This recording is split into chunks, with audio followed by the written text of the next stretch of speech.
Are you a God pleaser or a people pleaser?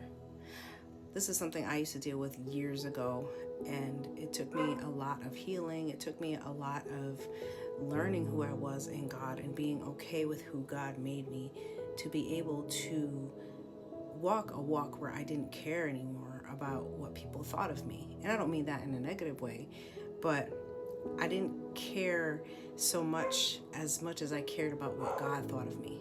So as long as I knew I was walking right with God and I was obeying God, there have been many, many times in my life where I knew God was telling me something or leaning me to a certain direction.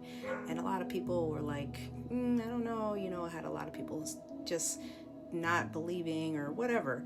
And that's just one thing. Even when I was younger, I remember being a kid, and for years I didn't know who I was when I was growing up, right? I was, I would do this and do that. And if there's young people watching, listen, we live in a world where everybody cares about everybody else's opinion. I mean, social media, it's like everybody has to look perfect on social media. Everybody has to be perfect. Everybody has to have it all together. And that's not reality. I mean, come on. None of us has it all together. Nobody wakes up looking perfect and is perfect all the time, right? I mean, I'll be honest. Look at me. I'm gonna tell you right now. Look, this is me. I wake up. It's actually not that bad right now, but I wake up and my hair is like. And in those days, I'm like, hey, I got me a hat. So I'm just keeping it real with you guys. We live in a world where everybody cares about people's opinions way too much. And you know what? We need to stop. We need to realize and give each other room and grace that like everybody has their things and everybody's dealing with something. And you know what? It's okay.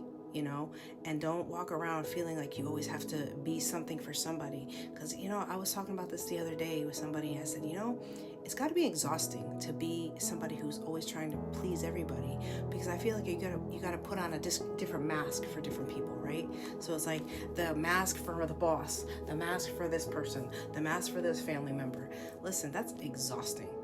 I pray for all you guys that you all can learn to really know who you are, who God has made you, and to be secure in that, because that's the root of all of it.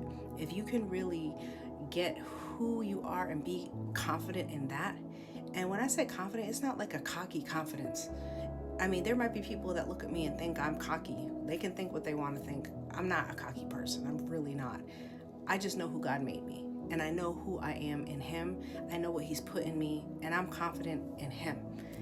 One person once said it's a Godfidence, and I love that. I still haven't got the t-shirt, but I'm gonna get that t-shirt made. I have a Godfidence because I know who He's made me, and it's a process. If you're not there, just submit to the process. Ask God every day. Say, Lord, teach me what it is to be Godfident. Teach me what it is to walk with you and to be confident in who you've made me, so that it doesn't matter what people think. Because I'll tell you what, the fear of man will put you in a cage. It will box you in, and it will try to squash you down from being what God has called you to be.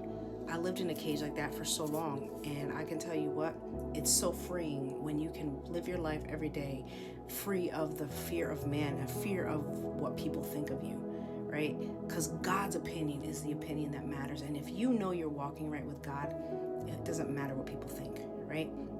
So let go of the fear of man. If you deal with rejection, because that can sometimes lead to people pleasing, then ask Holy Spirit to teach you, to show you who you are in God, and that He fully accepts you.